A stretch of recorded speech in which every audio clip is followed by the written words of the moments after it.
Hi, Sugar Plums. I'm back. Hi, Cincinnati. So, I want to do this video to talk about why I haven't really been doing videos. And I was healing and recovering from my lipo. But also, what? That's not silly. But also, for like a couple of weeks, and I've been fighting it, but I've been mentally just getting a lot of anxiety and having those negative thoughts, having those blah feelings, and my anxiety was like really, really high. And no matter what I did, positive affirmations, praying, what I did, nothing helped. And it kept getting worse. So on Thursday and Friday, it was the worst it's been in I don't know how long. And I just was just stuck. And my anxiety was just insane. And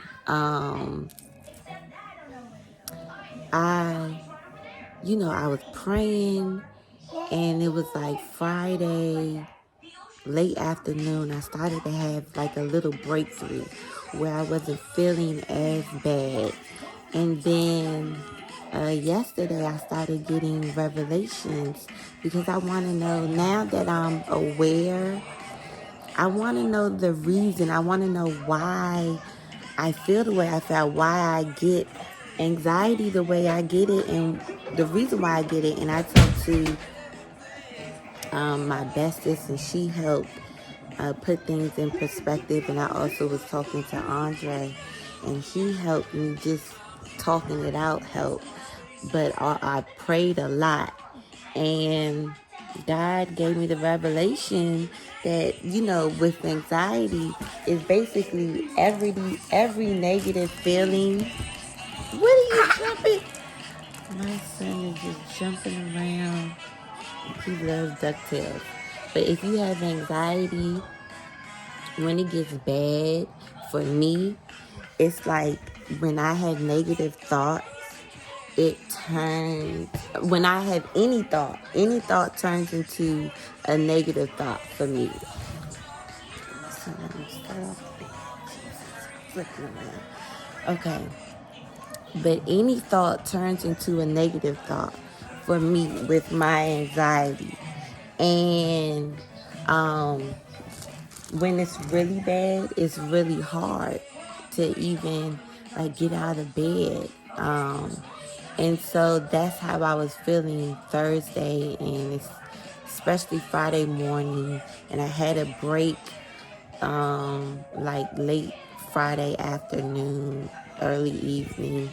And I asked for clarity with God, and God revealed to me that my main thing is that I care too much what people think. And this is not my son. Okay, I'm sorry, y'all, but my son is swinging his toy around. Boys. Okay, I'm sorry. But my son, as he gets older, he gets wilder. Oh my gosh, please pray for me. Okay. But anyway, I lost my train of thought. But, I am worried too much about what other people think about me, how other people think about how I live my life, how I raise my kids, how I do my marriage. And it's internally. And it's not something that just happened. This is something I dealt with my whole life. I'm a preacher's kid. So when I was back when I was a child, in the church, eyes were all on me. And people were always giving opinions on how I should do things or how I should act, what I should do. since I was a child. Even just in church, I couldn't even enjoy church because people were looking at me if I'm clapping my hands. So this is something that has festered since I was a child. And on my self-love journey, I'm learning more about myself. And part of having self-love is not caring about what people think. So after Pentecost, when everything broke, and that week, it was longer for a week, but that week before I did my bid in the psych ward, I didn't care what anybody thinks. Do you understand? I never felt that in my life. And I didn't give a fuck what anybody thought. And it felt so good. You don't understand how bomb it felt. I was just going to grocery stores just because I didn't care, or I didn't think someone was looking at me, or I was staring people back in their face. It just felt so good. And I guess over time I started losing that, and I started caring what other people think, especially now. I'm like, well, what are people saying about me now? What are people saying how, I'm living my life, or what I'm doing? Are people worried about, how I'm doing, or how my mental state is, with all of that. And it was consuming my thoughts. And to be honest, I didn't realize that this is a burden of mine that I carried my whole life. And since I was a child, before Pentecost, before I went through that phase where I didn't care and I was just floating, I was so laid back. I was so in the background. I was so the least person that wants attention, because I hated people talking about me. I hated my name in people's mouths. And it didn't matter how background I was, because of my parents, which I thought, my name still was in people's mouths. People still talked about me. People still wondered why I was so quiet, or why I didn't do this in front of the church, or why I'm not doing this with my life, and why I'm not doing this with my kids, or why I'm not doing this in my marriage. People still talked about me. And I always wondered why, because I was the least person to make you want to talk about. And even now, I'm realizing, even before my break, even before I went to the psych ward, people still talked about me. For whatever reason, people still wondered about me for whatever reason, and good or bad. Good or bad. This can be in a messy way. This could be in, she's kind of low key. Like, I wonder, who is she? Like, what type of person is she? You know what I'm saying? She doesn't go out. I was in the house most of the time. She doesn't go out. She stays to herself. My name still would come up in people, mouths. And after the psych ward, it's a lot to say now. You know what I'm saying? After I did my bid, it's a whole bunch. But I went through these couple of weeks of those thoughts and other thoughts, but those were the main thoughts consuming me. And now I shift my perspective. And if you're somebody who, it doesn't matter what you do, and even before, I just thought of this, even before I did my bid, our neighbors used to talk about us. You talk about me and Andre, because we never really talked to anybody. We stayed to ourselves. And they talked about us. So, it didn't matter, how low key, or what I didn't do, or what I didn't say. People still talked about me. So now that I'm saying that a lot has happened, You know what I'm saying? It's a lot to talk about. You know, it's coming back up. And I'm realizing that I have been too worried about what people say. And I had to, and if you're someone like me and if you have anxiety, this can drive you crazy. And if this happens to you or you go through periods where you're too worried about what people say, this is how you shift your perspective and think about it differently. And this is what God revealed to me. If you're somebody who people just wonder about, and it could be in a positive way or it could be in a negative way, you have a power. And you can use that power for however you're supposed to use it. And if you're a good person, you use it for good. If you're bad, you use it for bad.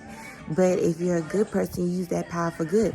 So if people are always worried about you and about your life, about what you are doing, how you are doing, about how you move, how you operate. People are just always talking about you. You're mysterious. They're always worried about you. You're always a conversation. You have a power, okay? And you can use that power to influence people, for good, or you could use that power to influence people for bad. Because if people are talking about you, that means they're watching you and they want to know more about you. So the way I am using it for good is now, hopefully with my story, I am speaking out and I'm speaking about my experiences. I'm speaking about, different things that I'm going through, and hopefully it might help someone else. So if you're talking about me, then you're looking to find out more about me, and someone might look at a video that I did and be like, I can relate to that. People are always talking about me too. And I get anxiety about that. I'm always worried about what people are saying about me and worried about how people feel about me. And that messes with me. That gives me anxiety. That makes me depressed. And you shift your perspective of you have a power. And when people be like, if people always talking about you, give them something to talk about. I always was like, well, I don't want to give them something to talk about. You give them something to talk about in your way, and you don't have to go my way. You don't have to go through a breakdown. You don't have to go to a psych ward and go through all of that to get to this place. You could silently build. How do you silently build? You pray. I could tell, and then there are other different ways to start. It's just literally you're starting your self-love journey. You're starting your spiritual journey. If you want to get to a place where you don't have anxiety and you don't care about people talking about you or people having their names in their mouth, you want to shift your perspective and know that you have power. If you want to do that, what I did, and I will put at the end of this, is I prayed and I started reading The Purpose Driven Life. That's when my spiritual journey started, and that's when everything began for me. So yeah, just if you're someone who struggles with anxiety, if you're someone who struggles with anxiety or struggles with depression, and if you're someone like me, a lot of your anxiety had to do with because me being a preacher's kid and everybody always telling me what I should do or shouldn't do. Everybody's always talking about me. People looking at me. I can't do nothing without people saying something or discussing it. If you struggle with anxiety because you're always worried about what other people are saying about you, good or bad, because if you have anxiety, the worse it gets, you always turn anything good into bad anyway. So if people are always talking about you good and bad, but it gives you anxiety, shift your perspective. You have a power. And to figure out how to use that power for good, for your purpose, pray. If you don't do nothing else, just start to pray. And I will put at the end what you can pray if you don't know what to pray. Okay? This is just a starter kit. So yeah, that's just, God, was just dealing with me for the last 2 weeks, and it broke, and I got clarity on it, and I wanted to share, and I hope that it might help someone else that may be struggling with it. Oh, and I want to say this. This has to do with my last video for empaths and for people who take on other people's burdens and other people's issues, and you just hold it in. I want y'all to understand, and this is even for the messy people. I want you to understand, if you're 30, especially if you're after 30, if you're 30 plus years, you shouldn't have the time. You're doing too much. And don't have kids. And you're married, or if you just have kids, even if you don't have kids, if you're over 30, you're just trying to survive and trying to figure out this thing called life. You don't have time to take on other people's stuff, other people's burdens, other people's emotions. You don't have time for it. Let it go. I forgot to add that in the last video. Well, this video ended up being long. I apologize. But I had to get this out. So, okay, y'all enjoy your Sunday. God bless.